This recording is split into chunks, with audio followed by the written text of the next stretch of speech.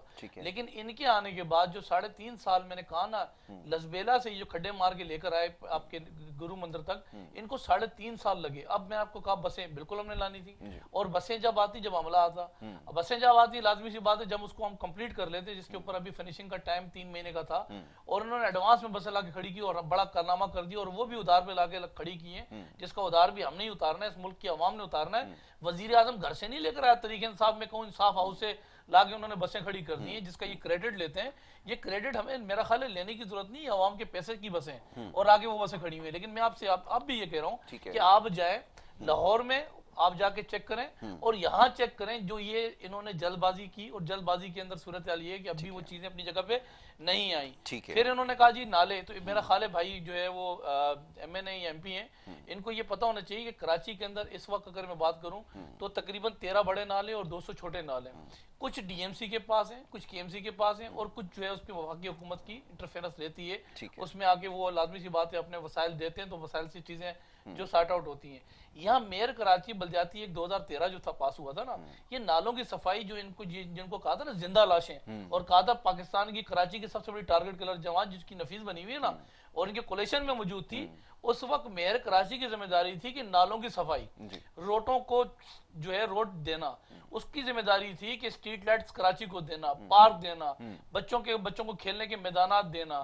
کراچی کے اندر میں اگر بات کروں 27 سے اوپر جو ہے ان کو ہم نے وہ چیزیں دی ہوئی تھی جو آپ تصور بھی نہیں کر سکتے ہو. لیکن وہ نفیس جماعت جو ہے اس نے آخر میں کیا کیا, پیپر لہراتے وہ چلے گئے. اور صورتحال یہ ہے کہ آج بھی ان کے ساتھ جڑے ہوئے ہیں. آج کراچی میں گیس نہیں آ رہا, وہ اتنے ان کو احساس ان کو بھی ختم ہو گیا ہے, بجلی نہیں آ رہی ان کو بھی احساس ختم ہو گیا ہے. یہاں صورتحال یہ ہے کہ انہوں نے کہا جی طریقہ انصاف جو ہے وہ ہم انصاف کے وہ جو ہے علمدار ہیں, طریقہ انصاف کا بالکل علمدار ہیں. انصاف اس وقت گھٹ گیا تھا جب وزیر اعظم اب ترکی کے دورے پہ تھا نا, دن دہاڑے Tahir Dhawar, S S P Tahir Dhawar کو یہاں سے لوگ اغوا کر کے لے گئے اسلام آباد سے, اور ڈیڈ باڈی افغانستان سے ملی. تو وہاں سے ان کا ایک میسج آیا تھا, میں آؤں گا انصاف دوں گا. جب وزیر اعظم صاحب یہاں سے آپ کے یو اے کے دورے پر گئے تھے نا, تو دن دیہڑے مولانا سمیع الحق کو چھریوں کے وار سے اسلام آباد کے اندر ان کا مرڈر کر دیا گیا تھا, اس کو شہید کر دیا گیا تھا. تو وزیر اعظم صاحب اس بھی کسی دورے پہ تھے اور کہا تھا کہ میں آ کے انصاف دوں گا. پھر جو جی ٹی روڈ کے اوپر واقعہ ہوا نا, جو اولاد کے سامنے ماں کے ساتھ جو کچھ ہوا, تو وزیر اعظم اس وقت بھی یہاں نہیں تھے, کسی دورے پہ تھے, اور کہا کہ میں آؤں گا, آ کے انصاف کے تقاضے پوری کروں گا.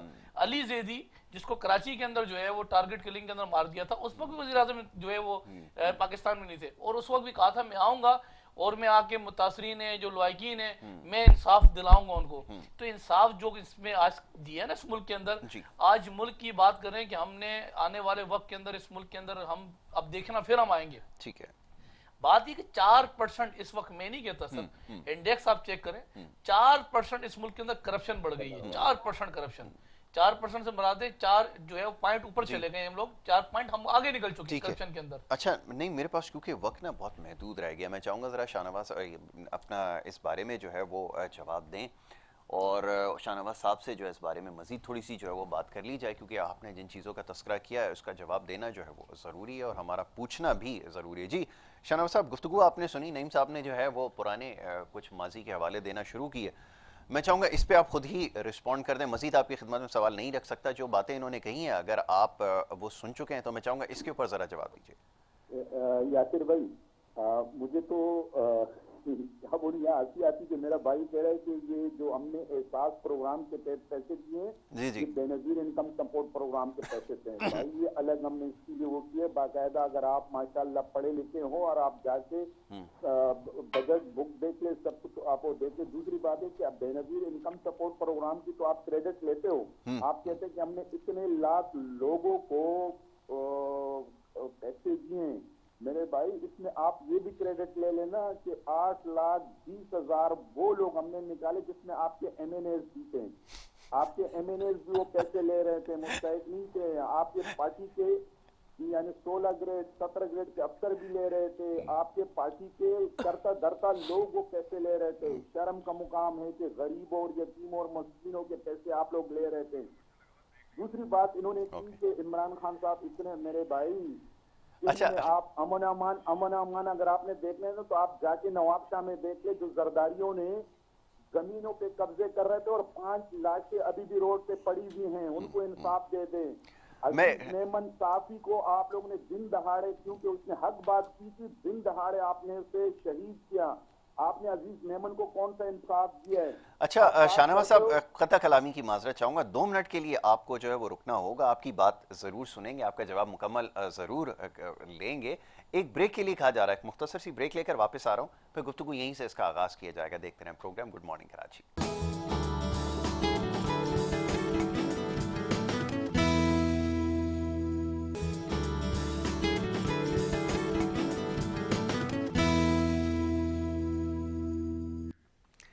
پروگرام میں آپ کو ایک دفعہ پھر خوش آمدید کہیں گے. بریک پہ جانے سے پہلے گفتگو کا سلسلہ جاری تھا, بات ہو رہی تھی کچھ سیاسی نوعیت کے جو معاملات ہیں ان پر, اور جو کچھ اس وقت ہو رہا ہے چاہے صوبائی حکومتوں کی جانب سے ہو, وفاقی حکومتوں کی جانب سے ہو, عوام کے سامنے. کچھ دیر پہلے جناب شاہ نواز جدون صاحب لائن پر ہمارے ساتھ موجود تھے اور ان سے ہماری گفتگو ہو رہی تھی.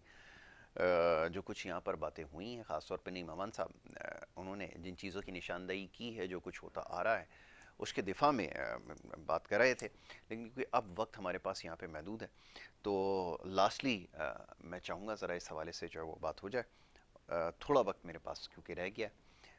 انہوں نے کہا کہ جو کچھ ہو رہا ہے, جو کرپشن ہوئی ہے, وہ بھی کسی سے ڈھکی چھپی نہیں ہے. خاص طور پر جو بے نظیر انکم سپورٹ پروگرام کے اندر مالی بے ضابطگیاں سامنے آئی ہیں, بڑی افسوسناک بات ہے کہ اس طرح کے پروگرام بھی کرپشن کے نظر ہوئے. نعیم صاحب, میں چاہوں گا آخر میں اس کے دفاع میں کچھ کہہ دیجئے, کہ وقت میرے پاس کم رہ گیا, کہ اس طرح کے پروگرامز میں بھی اگر کرپشن ہوگی, اور اس کے علاوہ کرپشن کے بہت سارے معاملات ہیں جو کسی سے ڈھکے چھپے نہیں ہیں, میڈیا میں اس کا سامنے آ چکے ہیں, بات ہو چکی ہے, کیا کہیں گے ان ساری باتوں پہ؟ جی دیکھیے اصل میں اس ملک کا آئین اور قانون یہ کہتا ہے میں آپ پہ الزام لگاؤں نا تو ثابت میں نے کرنا ہے. ٹھیک ہے, آپ اپنے آپ کو کلیئر نہیں کریں گے. بات یہ ہے کہ الزامات کی سیاست تو پچھلے ہم 3.5 سال سے فیس کر ہی رہے ہیں نا. ہم بھی جتنے الزامات لگائے گولے گنڈے والے, وہ دیکھ رہے ہیں نا کہاں گئے وربر پہ گولے گنڈے والوں کے. ہم بھی جتنے الزامات لگائے وہ کورٹ نے ثابت کر دیا کہ جو الزامات ہیں وہ الزامات کی حد تک ہی ہیں. دیکھیے ایک بڑا منصوبہ, ایک عوام کا ایک بڑا ایسا منصوبہ جو شاید ماضی کے اندر اتنا بڑا منصوبہ نو بے نظیر انکم سپورٹ پروگرام کا, اس میں ہو سکتا ہے بہت ساری جگہوں پر کمی کوتاہیاں ہوئی ہوں, لیکن اتنے بڑے منصوبے کے اندر اگر بات یہ کہ اگر کوئی کمی کوتاہیاں ہوئی ہیں، کوئی کرپشن کی نظر کچھ ہوا بھی ہے تو کورٹس کھلی ہوئی ہیں. لازمی سی بات ہے اس وقت یہ حکومت میں موجود ہیں، ان کے پاس ادارے ان کے موجود ہیں، یہ کیس کریں. ہم تو نہیں کہہ رہے ان کو ہم شیلڈر دے رہے ہیں، کسی کے جی کارڈ ہم نے غلط دے دیا، ہم نے نہیں دیا. اس کا ایک طریقہ کار تھا، ایک پروسیس تھا، اس پروسیس کو جو ہے اس پروسیس سے وہ گزرے اور گزر کے گئے. اب بات یہ ہے کہ یہ جس طریقے سے اب یہ کارڈ دے رہے ہیں اور یہ کارڈ جب دے رہے ہیں تو لازمی سی بات ہے اگلی یہ جو حکومت آئے گی وہ بھی 10-20 لاکھ نکال کے دکھا دے گی، یہ دیکھیں جی اتنی زیادہ جو ہے وہ کرپشن ہو گئی ہے. اور میں آپ کو بتاؤں احساس پروگرام میں یہ ریکارڈ پر ہے. ابھی بھی آپ جائیں یوٹیوب کے اوپر جا کے احساس پروگرام کو ڈالیں تو آپ یقین کریں کہ اس حد تک کرپشن جو ہے وہ بے نقاب لوگوں نے کی کہ کسی کو 4,000 ملنے تھے تو 1,000 روپے اس نے کاٹ لیے، اور ایک کی نہیں کاٹے، اسے لین لگی ہوئی ہے. کسی کو 1,000 ملنے تھے تو اس کے 300 روپے کاٹ لیے. ایسے مطلب وہ گنڈا ٹیکس نہیں ہوتا سر، گنڈا ٹیکس جو ہے وہ بتا ٹیکس جو ہے ان سے لیا جا رہا ہے غریبوں سے. بات یہ کہ احساس پروگرام ہو چاہے بے نظیر انکم سپورٹ پروگرام ہو، یہ دیکھیں بات ہوتا ہی ہے کہ یاسر بھائی ہم اپنے جیبوں سے نہیں دے رہے، یہ عوام کا پیسہ ہے، یہ ریاست کا پیسہ ہے. لیکن ہم نے بے نظیر انکم سپورٹ پروگرام کو کیونکہ انہوں نے احساس پروگرام کی بات کی تو میں نے اس کی جسٹیفیکیشن دی کہ وہ احساس نہیں بے نظیر انکم سپورٹ پروگرام ہے تو ہمیں کریڈٹ لینے کی ضرورت نہیں ہے. یہ غریبوں کا ایک پروگرام ہے، ایک غریبوں کے لیے دیا گیا تھا اور انشاءاللہ تعالیٰ ایسے پروگرام آگے بھی آتے رہیں گے. وقت آنے دیں، اس کے بعد خود ہی ساری چیزیں سامنے آ جائیں گی جیسے آپ نے پچھلی حکومتوں کا تذکرہ کیا. نہیں Muhammad, thank you so very much, بہت شکریہ. بڑی نوازش پروگرام میں آپ نے وقت دیا. ناظرین یہاں پر بریک ایک لینی ہوگی، بریک کے بعد دوسرا سیگمنٹ ہے، کچھ اور معاملات ہیں زیر بحث آئیں گے. کوشش یہی ہوگی سیاسی نوعیت کے معاملات ہیں اس کے اوپر آج گفتگو کر لی جائے. تو ایک بریک لے رہے ہیں، بریک کے بعد واپس آ رہے ہیں. آپ دیکھتے رہیں پروگرام گڈ مارننگ کراچی.